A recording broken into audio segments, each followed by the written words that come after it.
transgender with being successful and accomplished. And then I met actual real life transgender people, and I got to know them as people. And eventually, all the misconceptions I had about who transgender people were melted away. And I was able to accept them and ultimately myself. And I believe this can be the journey for each and every one of us. If we have misconceptions about people who are different from us, I believe if we just get to know those people as people, all those misconceptions will melt away.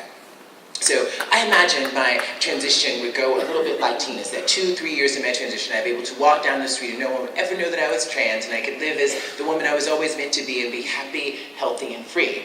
2-3 years into my transition, this wasn't quite happening. 4, 5, 6 years into my transition, still not happening. I would walk down the street and I would still get spooked. Now, spooked is a colloquialism in the transgender community in New York City, which basically means that someone can look at you and tell that you're trans. In other parts of the country, trans folks say clocked, but since I still live in New York City, I still use the term spooked.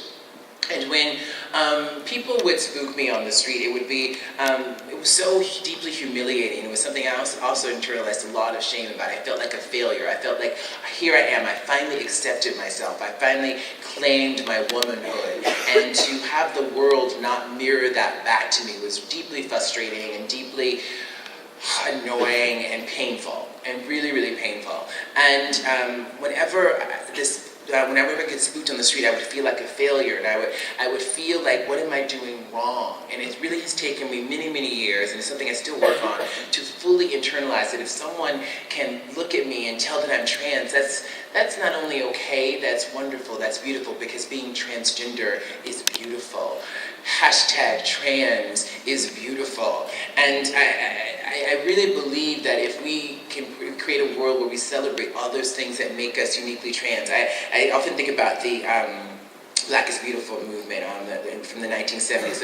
It was about celebrating blackness and the beauty of black skin and black hair and the diversity of our beauty, and how that was about moving away from white supremacist standards of beauty. And I often like to think, what would a trans is beautiful movement look like, where we celebrate all of those things that make trans folks uniquely trans? And I don't even think that's something that is specifically for trans folks. I think everybody can participate in that movement, because there's so very rigid standards about what is beautiful in this culture, and if we don't fall neatly into those very narrow standards, we often feel like we don't fit in and we're not beautiful. So #trans is beautiful feels like a movement that's about celebrating all of our diverse beauty. I love that. So please go tweet and go and Instagram #trans is beautiful. Let's start a movement together. So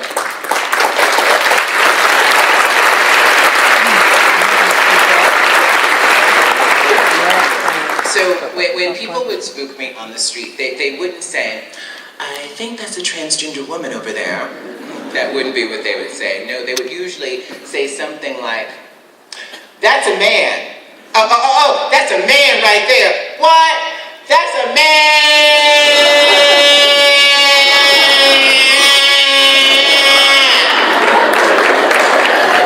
Something like that.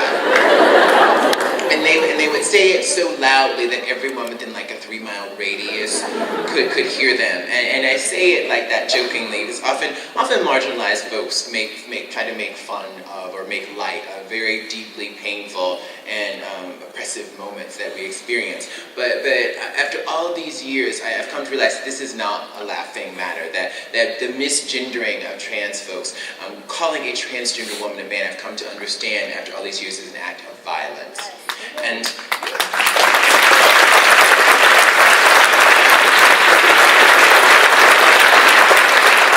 whenever this would happen to me, I would immediately feel unsafe, like someone was trying to call me out. And often when this would happen, there would be this subtext of a threat of I'm going to get you just because you have the audacity to be out in public as yourself. There was a moment about 1.5 years ago, I was walking in my neighborhood in Midtown Manhattan, and I passed a man on the street, and as we passed each other, he said, "You're like a man who can really fight." I was looking around, I was like, who is he talking to? And there was no one else around. He didn't appear to be on a Bluetooth or headphones or anything, so he was talking to me. And mind you, I'm a very trained New Yorker, so I'm really good at sort of staying in my lane and minding my own business as I walked down the street. I think I was going to the deli to get some Doritos, so I was really focused. sure she is. Oh my goodness. But this man just took me walking down the street, minding my own business, as an occasion to sort of call me out and basically threaten me. And luckily, I got out of that situation safely, but there was another moment in the spring of 2008. Again, I was walking in my neighborhood in Midtown Manhattan, and I passed a group of young men, and as I passed this group of young men, I heard anti-gay slurs or anti-trans slurs. One of them yelled, "That's a man," and then one of them kicked me. And I remember for a moment being stunned. I was like, this just really happened to me, and I immediately retreated into a nearby store. And I often think about the times that this happens, and so many times when trans folks fight back, and I think that's they want to incite an incident and have something happen. But I retreated into a nearby store and called the police, and by the time the police arrived on the scene, the perpetrators had left. And I'm proud to report, I'm happy to report, I should say, that I had a decent experience with the police that day. Often, trans folks do not feel safe reporting being victims or survivors of crime to the police. Over 40% of trans folks report they feel unsafe going to the police when they've been victims or survivors of crime. Often we are re-traumatized, re-victimized by the police, far too often criminalized by the police, particularly if you're a trans person of color. But I had a decent experience with the police that day, and it felt empowering to say to them, to say to the world, I do not deserve to be treated this way. But even though I have, that is the worst of what has happened to me in terms of violence, at least as an adult. Much worse things happened to me as a child that I can't go into tonight. I feel lucky, but there's a tremendous amount of trauma that I still have about the violence I've experienced. I've often sort of just been in fear of my life, just leaving my apartment. A lot of trans folks I talk to feel this way, just because we understand the disproportionate rates of violence that we experience. And I've often wondered, is this the day I'm going to, become a victim, and maybe I might not make it home safely. Because for far too many trans folks, they're not so lucky.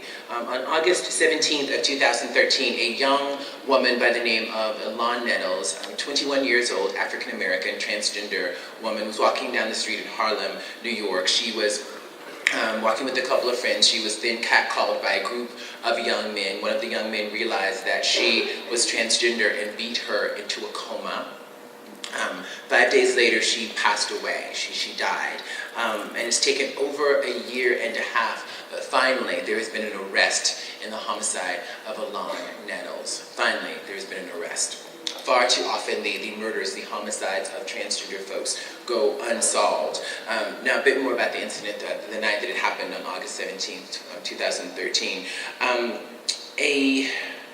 When the police finally arrived on the scene, this happened across the street from the police precinct, by the way, they pulled a young man allegedly off of Elon Nettles and arrested him on the spot and charged him with assault. When she passed away several days later, they eventually dropped those assault charges in the hopes of bringing homicide charges. It took them a year and a half, and they've arrested another young man who confessed to the crime soon after the first young man was arrested. Now, I believe that folks are innocent until proven guilty.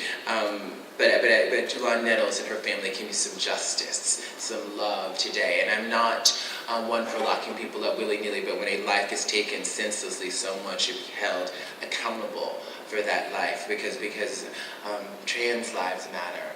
All of our lives matter.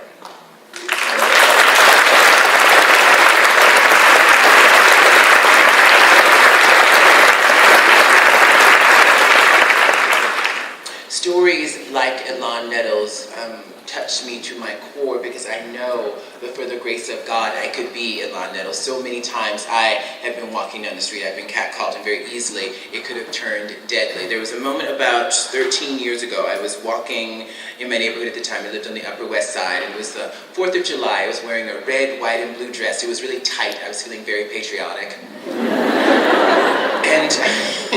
And I passed two young men on the street on my way to the subway, and as I passed the two young men, one of the young men appeared to be Latino, and the other appeared to be African American, and as I passed them, the Latin guy says, "Yo, ma, you looking sexy today, yo, can I holler